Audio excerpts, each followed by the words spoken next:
nainot, pirming nanginginutan. Always number one. Always number one. DCGB 729 kHz. Enot sa Bareta, Enot sa Gabos. Member kapisanan ng mga broadcaster ng Pilipinas, ang oras niya to mga tugang alas 12:04. Ipinipresentar kan Radyo DCGB ang kabilugan kan mga baretang kinalap kan pinagsarong puwersa kan News Center asin Mega Force Patrol. DCGB Bareta alas 12. DCGB Bareta alas 12. Mga pinakahuring pangyayari sa Kabikolan, sa nasyon asin ibang parte kan kinaban. Ibabareta na ngunyan. DCGB Bareta alas 12. Ngunyan ang sa indong tagapagbareta. Diyos maray na udto mga tugang ngunyan na aldaw na Biyernes, Marso 28, 2025. Ini ang bareta alas 12 asin kami ang magiging sa indong mga tagapagbareta. Ako po si Gina Ritterly. Ako man po si Bert Nunez. Headlines asin darakulang mga bareta sa lado lokal. Mga kandidato na nagtangkas kan mga campaign paraphernalias na iligal na nakabugtak sa palibot, nagkakapirasa na sigon sa Comelec Bicol. Police Regional Office 5 nakahanda sa pagtaon ng seguridad sa mga proclamation rallies as in campaign sorties sa Bicol. Matariyong po asin matuninong na eleksyon sa Mayo 12 ipigpangadji ni Albay 3rd District Congressman Fernando Didi Cabredo. Social Security System Legazpi Branch binisita ang 11 establishmento sa Pulangi Ngunyan Aldao bilang parte kan sa idang run after contribution evaders. Mga headlines kang bareta sa nasyonal. Pilipinas dai maapektaran ka nakaarungang reciprocal tariff kan Amerika sa Abril sigun sa DTI. DFA nagpatanid kontra sa pekeng mga job offer na may peligro nin human trafficking. Malacanang dai ako ng mga kondisyon sa interim release ni dating Presidente Rodrigo Duterte. Mas dakol na ebidensya kontra kay dating Presidente Rodrigo Duterte, piglalauman na isusumitir sa mga masunod na aldaw. Bareta sa ibang nasyon, North Korea nagpadara sa Russia nin kadagdagan na sobra 3,000 na soldados. Sa bareta ng sports, Alex Ayala makakalaban si world number 4 Jessica Pegula sa Miami Open Semis. Iyan po ang headlines ngunyan sa detalyes kan mga bareta. Ang baretang ini hatod sa Indukan. Lemex for Kids. Mommies, agapan agad ang ubo at plemang nakabara. Pambatang lagundi. Plemex! Nagkapirasa ng mga kandidato sa lokal na level ang nagsunod sa orden kan Commission on Elections Bicol na haralion ang mga campaign paraphernalias na nakabugtak sa mga bako designadong common poster areas asin dai nakasunod sa tamang sukol. Inan pahayag sa DCGB News ni Comelec Bicol Regional Director Attorney Maria Juana Valesa, makalihis ang ginibong Operation Baklas kasubagong aga sa nagkapirang parte kan Legazpi City. Ipinaliwanag ni Valesa na ang mga posters na nakabugtak sa mga lugar na nasa 2.5 metros sagkod 3 metros hali sa mga highways asin 1.2 metros naman hali sa mga side street an haharaleon ninda dahil sa an espasyo kan an konsideradong pagsadiri kan gobyerno. Katakod kay ni sinabi ni Valesa na sarong aldaw sana ang gigibuhon nindang pagbaklas alagad uro aldaw sindang magrereparo sa mga nagsusunod asin nagbabayular sa saindang pulisiya para sa legal na aksyon o pagsaangat nin kaso. Ang baretang ini hatod sa Indukan. Red Horse Extra Strong, the #1 extra strong beer in the world. Nakahanda ang Police Regional Office 5 sa pagtaon ng seguridad sa mga gigibuhon na proclamation rallies as in campaign sortie sa Kabikulan. Ini ang siniguro ni PRO 5 Regional Director Andre Dizon kung sa insayang sinabi na itatalang ninda ang mga kapulisan sa mga pangenot na tinampo asin matatawong lugar kung sain piglalauman na magtiripon ang mga kandidato asin ang saindang mga tagapagsuporta. Sinabi ni Dizon na maigot man ang saindang koordinasyon sa mga lokal na gobyerno para maimplementar nin matanos ang mga polisiya kang Commission on Election asin mamantinir an tranquiluhan.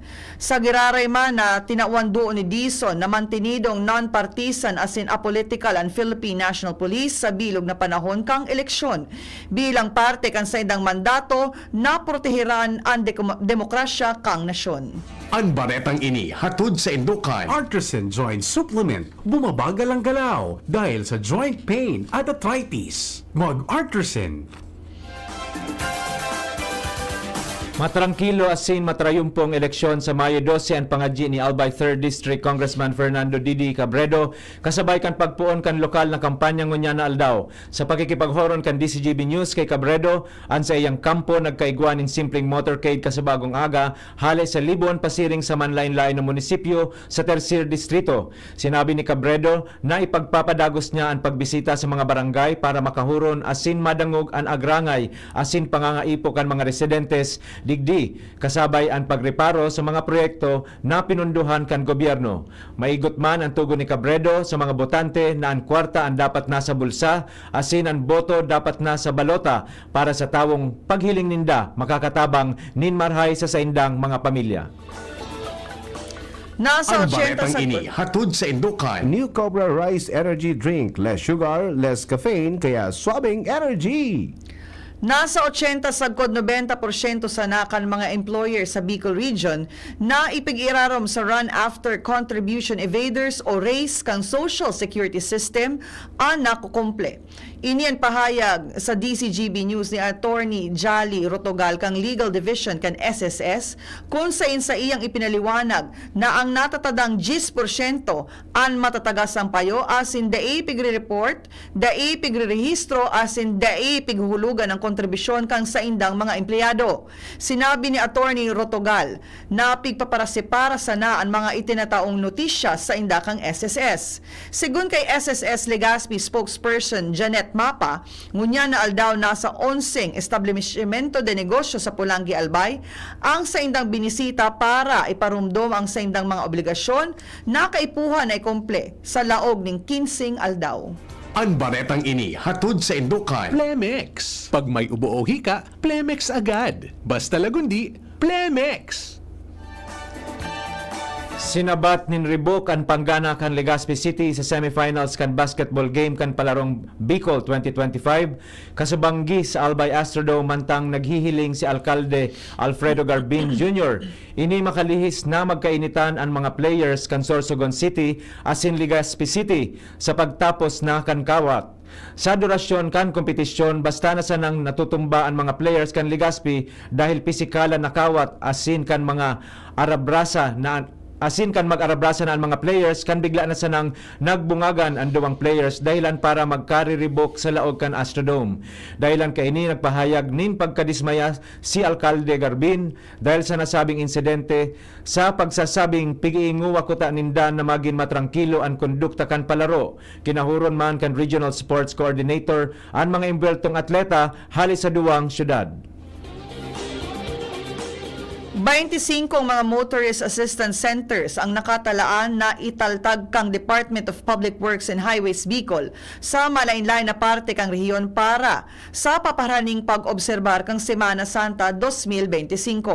Sigun kay DPWH Bicol spokesperson Lucy Castañeda, preparado na ang gabos na mga ekipahes na kaipuhan maging ang mga koordinasyon sa ibang pang-ahensya de gobyerno mantang pighahalat ang go signal hali sa saindang sentral na opisina. Sinabi ni Castañeda na ang MAX ang kompuesto kan sa indang mga personahes, mga kapulisan, emergency response team asin iba pang grupo na mataon ni makaskas na asistensya sa mga biyahero asin motorista na malaog asin maluwas sa rehiyon. Padagos ang pigigibong Information, Education and Communication asin Pre-Membership Education Seminar kan Albay Electric Cooperative Incorporated sa mga benepisyaryo kan photovoltaic mainstreaming solar home system na subsidiya kan National Electrification Administration o NEA para sa mga hararayong lugar. Sigon sa ALECO, ang nasabing aktibidad ang ginibo kan Miyerkules sa Barangay Manumbalay sa Maanito asin kasuhapon naman sa Barangay Galicia asin Liguan, Rapu-Rapu, Albay. Pinanginotan ini ni the Engineer Emmanuel Jacob, Corporate Planning Division Chief, kaibahan sina Member Services Division Chief Candy Apostol asin ang Member Organization and Development Section Head Hilda Segovia. Ang aktibidad na may katuyuhan na may paliwanag sa mga benepisyaryo kan PVMSHS ang programa bago pa man formal na magamit ang unit. Nahampangon niyan sa kasong pagbayular sa Republic Act 9165 o Uncomprehensive Dangerous Drugs Act of 2002 ang tulong individual makalihis ang ginibong buy-bust operation kasubanggi sa Purok 2, Barangay Tula-Tula, Legazpi City. Sa informasyon na piniluwas kang Police Regional Office 5, ginibo ang operasyon kan mga personahes kang Legazpi City Police Station as in Philippine Drug Enforcement Agency Albay Provincial Office kung sa inadakop ang mga suspect na sinda alias Tin, June, Asinlong, mga street-level individuals. Nakonfiskar sa indaan anom na pedaso nin heat-sealed plastic sachet, pigtutubudan na shabu na megabat na 25 gramos, asin may kantidad na 160,000 pesos kaibahan ng iba pang drug paraphernalia.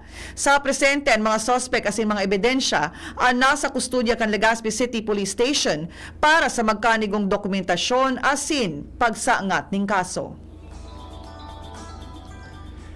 Naresibi na kan mga parasira kan Barangay Galicia, Rapu-Rapu, Albay ang kantidad 7.3 milyon pesos na seaweed cages hali sa Bureau of Fisheries and Aquatic Resources Bicol. Sigun sa BFAR Bicol, sa irarom ini kan programa nindang Enhanced Philippine Seaweed Development Program kung saan benepisyaryo ang 21 miyembro kan Galicia Fisherfolk Association.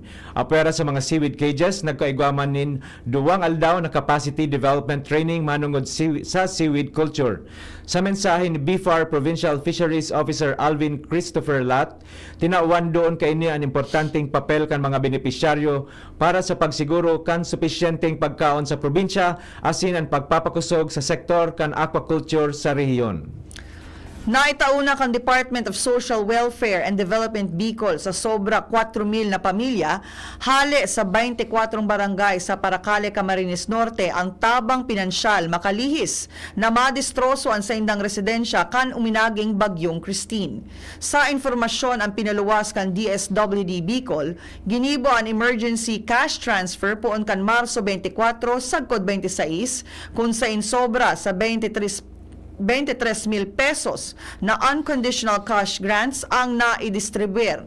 Ang mga benepisyaryo ang ipinararom sa magkakanigong assessment as in validation kan mga respektibong lokal na gobyerno as in barangay disaster risk reduction and management councils. Siniguro man ni DSWD Bicol Regional Director Norman Laurio na nakahanda sinda para sa pagtaoning asistensya sa mga pamilyang naapektaran kan malain-lain na kalamidad asin sirkumstansya sa rehiyon. Mga tugang, primerong party po yan kan sa tuyang Bareta alas 12 sa Bareta Nyato sa Lado Nasyonal, ibang nasyon asin iba pa pakatapos kay ni. Bakunang angat, serbisyong dapat. Sa presyong abot kaya at matapat. Lahat ng yan, nasa Rabvax. Nakagat o nakalmot ka ba? Huwag mag-alala. Rabvax Animal Bite Center ang inyong kaagapay para sa pinagkakatiwalaan, mura, ligtas at siguradong proteksyon laban sa rabies. Bukas po kami 8 a.m. to 5 p.m. mula Lunes hanggang Sabado. 8 a.m. to 12 noon naman every Sunday. And on holiday, pwedeng-pwede pati walk-in. Ang aming mga branches, Rabvax Legazpi, R&R Suite Sagmin, Legazpi City, near Aleco. Rabvax Ligao, in Barangay Tuburan, Ligao City. Rabvax Tabaco, beside Siga Hospital. Rabvax Iriga, in front of Yusan Iriga. Rabvax Irusin Sorsogon, malapit sa Irusin District Hospital. And now open, Rabvax Masbate, along Municipal Road, Barangay Kalipay, Masbate City. Rabvax Pilar, Rabvax Castilla, Rabvax Piodoran, and Rabvax Cubao Metro Manila. Like us on Facebook. Maging bakunado at protektado. Piliin ang alagang Rabvax. Mga tugang, abangan ta ang paglunsar kan pinakabagong programa digdi sa DCGB Radio. Ang programang mahatod nin mga impormasyon, mga istoryang kapupurutan nin inspirasyon na naidulot kan pagtatrabangan nganing maiangat ang pagkabuhay kan mga Bicolanong paraomang benepisyaryo sa maabot na ika-24 kan Enero 2025 alas 10:30 hasta alas 11 nin pagkaaga. Magantabay asin maghinanyog sa kape asin paretang agraryo. Guys! Bakit ang sarap mag-shot ng Red Horse Super? Kasi bawat shot kasama ang tropa. Red Horse Super, ang shot ng tropa. Pinalakas na tropa, pinasuper na Red Horse. Drink responsibly. Ayain ang tropa at subukan ang Red Horse Super. Bili na sa inyong suking tindahan. Drink responsibly. Pre, makinig ka muna. Payong kaibigan lang ha. Work hard, play hard. Yan ang motto ko dati. Pero nakakapagod din pala katagalan. Sa gitna ng lahat ng mga puyat, inom at pagkain ng masasarap, kasama na ang oily at fatty foods, kailangan pa ring bantayan ang kalusugan. Tamang kontrol ang kailangan. Katuwang ko, ang Liverade. May Silimarin na maaring makatulong protektahan ang atay. Cheers to more good times. Be a liver lover. Mahalagang paalala, ang Liveride ay hindi gamot at hindi dapat gamitin paggamot sa anumang uri ng sakit. Ang good drinks at good food, perfect combo. Isama pa ang Liveride para sa kalusugan ng atay. Mabibili sa mga leading drugstores nationwide. May iba't ibang karamdaman ka ba gaya ng high blood pressure, diabetes, sakit sa puso, sa kidney, sa atay, may myoma, na stroke, may gallstones, cancer at marami pang iba? Ang Amazing 4 ng Miracle Health Corporation ang subukan mo. Makakatulong dahil mula ito sa epektibong Amazing Trio at mas lalo pang pinalakas dahil sa Mega 1 na mayroong 21 sangkap. Subok ng nagpapalakas ng immune system at marami na ang mga natulungan na mayroong iba't ibang karamdaman. Huwag nang patagalin pa. At magpakonsulta. Maaaring pumunta kay Doc Joey Bitito sa Barangay 18, Cabangan West, Legazpi City, kaharap lang ng Bangko Sentral ng Pilipinas. O tumawag sa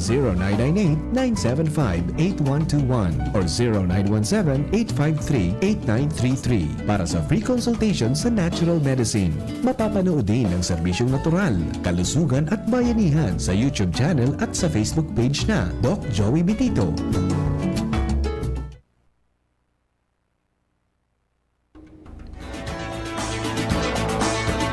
Mga detalyes kan mga bareta sa nasyonal.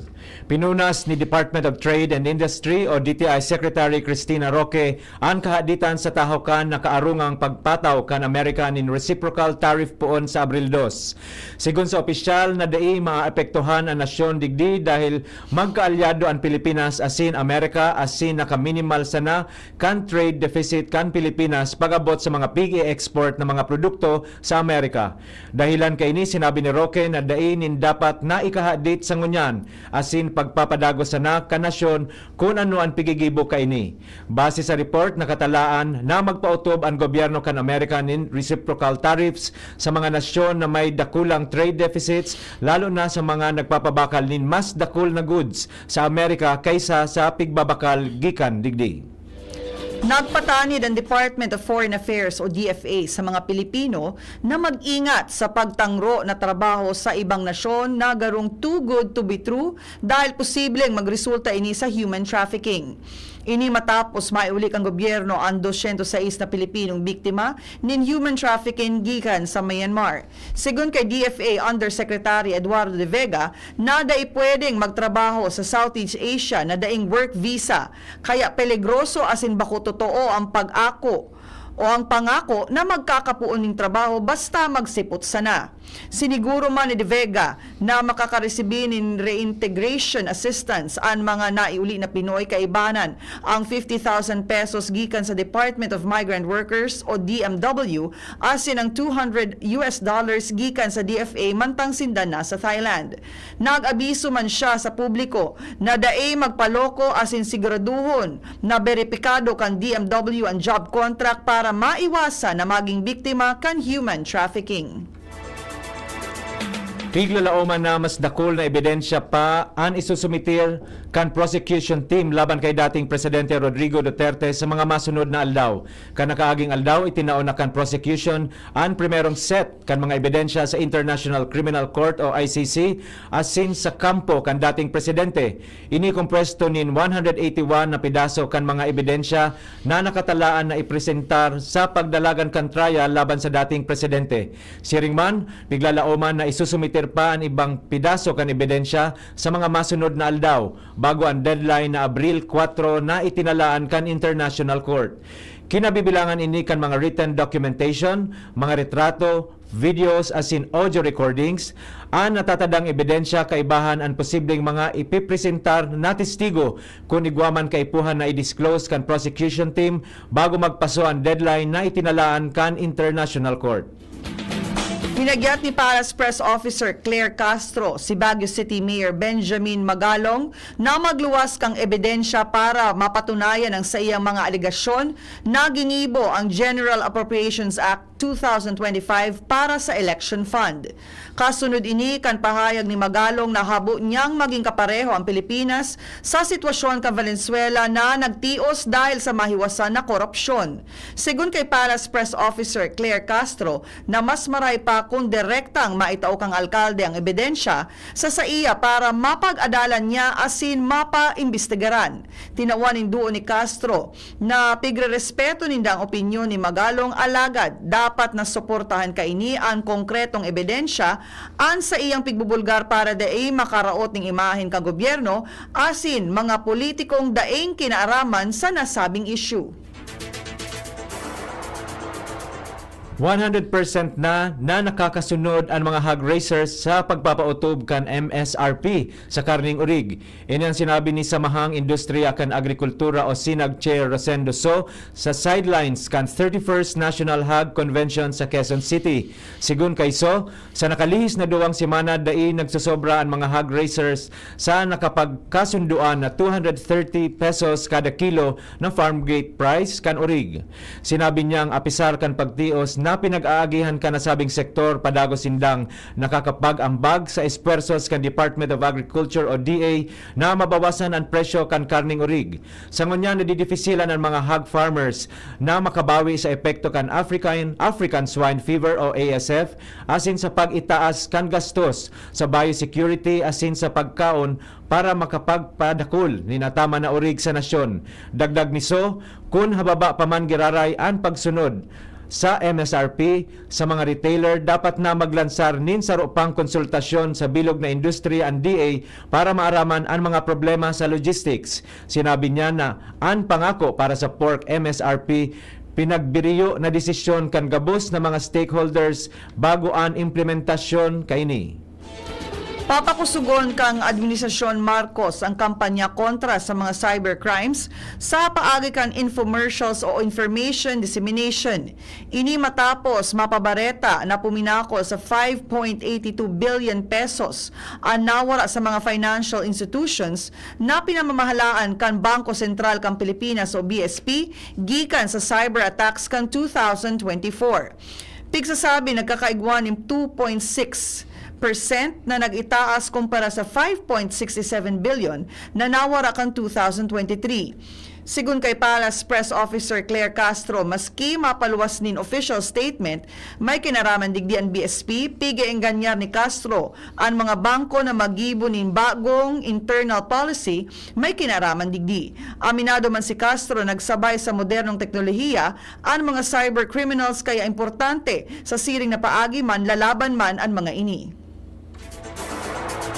Bareta sa ibang nasyon, nagpadaranin kadagdagan pang 3,000 na soldado sa North Korea sa Russia kan Enero asin Pebrero base sa panibagong assessment report gikan sa South Korean military. Ini sa tahaw kan padagos na pagtaonin suporta kan North Korea kay Russian President Vladimir Putin sa laban kaini sa Ukraine.